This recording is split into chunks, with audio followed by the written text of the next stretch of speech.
चलते हैं आगे की ओर। प्रकाश विद्युत प्रवाह की कुछ घटनाएं या प्रयोग। सबसे पहले प्रकाश विद्युत प्रवाह ही जान ले, ये होता क्या है। तो हेडिंग आती है प्रकाश विद्युत प्रवाह।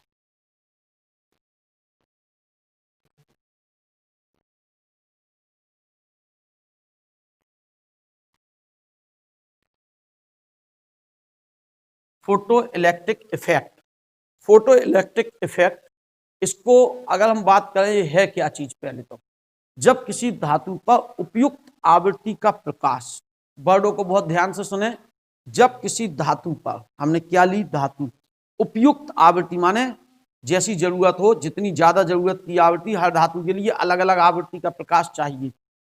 एल्यूमिनियम से अलग आवृत्ति का प्रकाश आपतित करेंगे तब इलेक्ट्रॉन उत्सर्जित होगा। कॉपर के लिए अलग होगा, चांदी के लिए अलग होगा। इसलिए हमने यहाँ वर्ड लिखा है, जब किसी धातु पर उपर्युक्त या उपयुक्त, उपर्युक्त नहीं, उपयुक्त आवृत्ति का प्रकाश आपतित किया जाता है तो वह धातु से इलेक्ट्रॉन उत्सर्जित होने लगते हैं। इस घटना को प्रकाश विद्युत प्रवाह कहते हैं। क्या कहा, जब किसी धातु, ये हमारे पास धातु है, इस धातु पर उपयुक्त आवृत्ति का हमने क्या किया, प्रकाश। उपयुक्त माने जितनी जरूरत है उस आवृत्ति का हमने प्रकाश डाला। जैसे ही हमने इस पर प्रकाश डाला, इससे क्या उत्सर्जित होने लगे, इलेक्ट्रॉन उत्सर्जित होने लगे। इस घटना को प्रकाश विद्युत प्रवाह कहते हैं। इस आवृत्ति से कम आवृत्ति का प्रकाश नहीं डालेंगे। अगर इससे कम का प्रकाश डालेंगे जो जरूरी है तो इलेक्ट्रॉन उत्सर्जित नहीं होंगे। मान लो इलेक्ट्रॉन निकालने के लिए हमें कोई 3×10⁸ हर्ट्ज की आवृत्ति चाहिए, इससे कम आवृत्ति का नहीं चाहिए, तो मीन्स इलेक्ट्रॉन उत्सर्जित नहीं होंगे। इसलिए वर्ड लिखा, जब किसी धातु पर उपयुक्त आवृत्ति का प्रकाश या उच्च आवृत्ति का प्रकाश डाला जाता है तो उस धातु से इलेक्ट्रॉन क्या होने लगते हैं, उत्सर्जित होने लगते हैं। इस घटना को क्या कहते हैं, प्रकाश विद्युत प्रवाह कहते हैं। यदि इसमें हम क्या कर दें, एक धारामापी जोड़ दें, तो इस समय इसमें क्या प्रवाहित होगी, धारा प्रवाहित होगी। इस घटना, इस धारा को प्रकाश विद्युत धारा कहेंगे। कौन सी धारा कहेंगे, प्रकाश विद्युत धारा। हम गलत तीर लगाए, इलेक्ट्रॉन अगर ऐसे जा रहे हैं तो धारा कहाँ को बहेगी, ऊपर की। फिर से रिपीट करें, जब किसी धातु पर उच्च आवृत्ति का प्रकाश आपतित किया जाता है तो उस पदार्थ से, उस धातु से इलेक्ट्रॉन क्या होने लगते हैं, उत्सर्जित होने लगते हैं। इन इलेक्ट्रॉनों को फोटो इलेक्ट्रॉन कहते हैं। इन इलेक्ट्रॉनों को कौन से इलेक्ट्रॉन कहा, जो इलेक्ट्रॉन निकल रहा, इसे हमने कहा फोटो इलेक्ट्रॉन। फोटो, अब फोटो वर्ड प्रयोग यहाँ किया गया तो इसको समझ लें। फोटो वर्ड बना फोटोन से। फोटो जब प्रयोग किया जाएगा तो समझ लो प्रकाश का जुड़ा हुआ शब्द है, प्रकाश के बारे में बात कर रहा है वो। क्या कहा हमने, फिर से रिपीट करें, फोटो वर्ड जब भी प्रयोग किया जाए समझ जाए प्रकाश के लिए वो बात कर रहा है। यहाँ फोटो से मतलब ये नहीं वो खींचने वाली फोटो, फोटो मीन्स यहाँ पर है प्रकाश से। जब भी फोटो इलेक्ट्रॉन, फोटो धारा या प्रकाश विद्युत धारा वर्ड लिखेगा तो समझ जाओ प्रकाश के कारण उत्पन्न धारा है। फोटो वर्ड प्रयोग करने का मतलब फोटोन से बना है। अभी फोटोन आगे हम पढ़ने वाले हैं, फोटोन से बड़ा है फोटो। इसलिए फोटो शब्द जब भी लिख दिया जाएगा तो समझ जाओ प्रकाश से संबंधित बात कर रहे हैं। यहाँ पर हमने कहा photo electric effect. Photo means प्रकाश, प्रकाश, इलेक्ट्रिक मीन्स विद्युत, इफेक्ट माने प्रभाव। तो जब किसी धातु पर उच्च आवृत्ति का प्रकाश आपतित किया जाता है तो उस धातु से इलेक्ट्रॉन क्या होने लगते हैं, उत्सर्जित होने लगते हैं। इन उत्सर्जित इलेक्ट्रॉन को फोटो इलेक्ट्रॉन कहते हैं और इनके कारण जो धारा प्रवाहित होती है बंद परिपथ में उसे फोटो धारा, फोटो करंट यानी प्रकाश विद्युत धारा कहते हैं और इस घटना को प्रकाश विद्युत प्रभाव कहते हैं। इसका प्रयोग अगर बात करें तो सबसे पहले प्रयोग किया था हर्ट्ज नामक वैज्ञानिक ने 1897 में।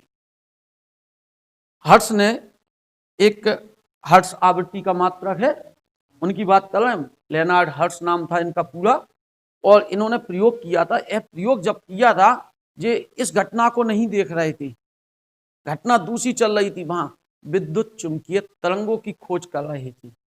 कौन सी तरंगों की खोज?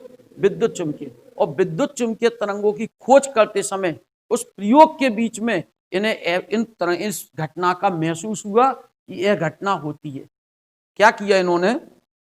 अपने प्रयोग में एक धातु पर उच्च आवृत्ति की तरंगें डाली जिनसे पराश्रव तरंगें उत्पन्न की जा सकें, उनको देख रहे थे। इस प्रयोग में इन्हें लगा कि जैसे ही हमने धातु पर प्रकाश डाला तो उससे क्या उत्सर्जित हो रहे हैं?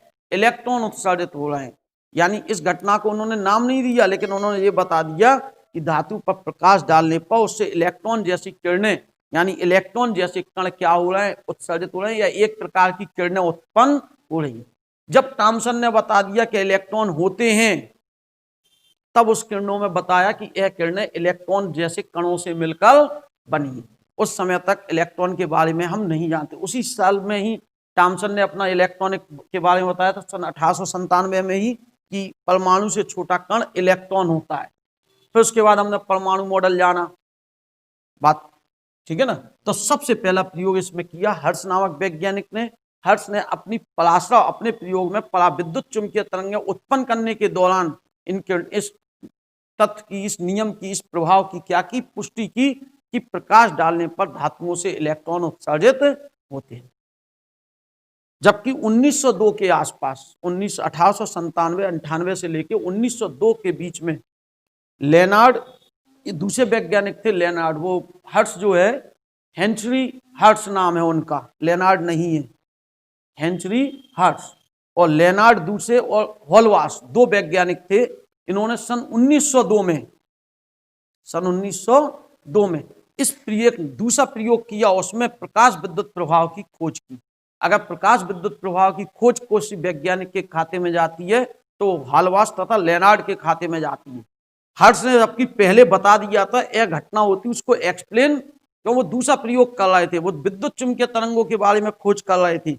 और विद्युत चुंबकीय तरंगों के बारे में बताते बताते उन्हें ऐसा महसूस हुआ कि जब धातु पर प्रकाश गिरता है तो इससे एक प्रकार की अदृश्य किरणें उत्पन्न होती हैं, या नई तरंगें उत्पन्न होती हैं, नए कण उत्पन्न होते हैं, या इलेक्ट्रॉन उत्पन्न होते हैं। जो उन्होंने अपने प्रयोग में ऐसा कह दिया, लेकिन उस प्रयोग की आगे व्याख्या नहीं की। उसकी व्याख्या की लेनार्ड तथा हॉलवास नामक वैज्ञानिक ने सन 1902 के आसपास, और उन्होंने बताया जब किसी धातु पर उच्च आवृत्ति का प्रकाश आपतित किया जाता है तो उससे एक प्रकार की किरणें उत्पन्न होने या विद्युत धारा क्या होने लगती? प्रवाहित।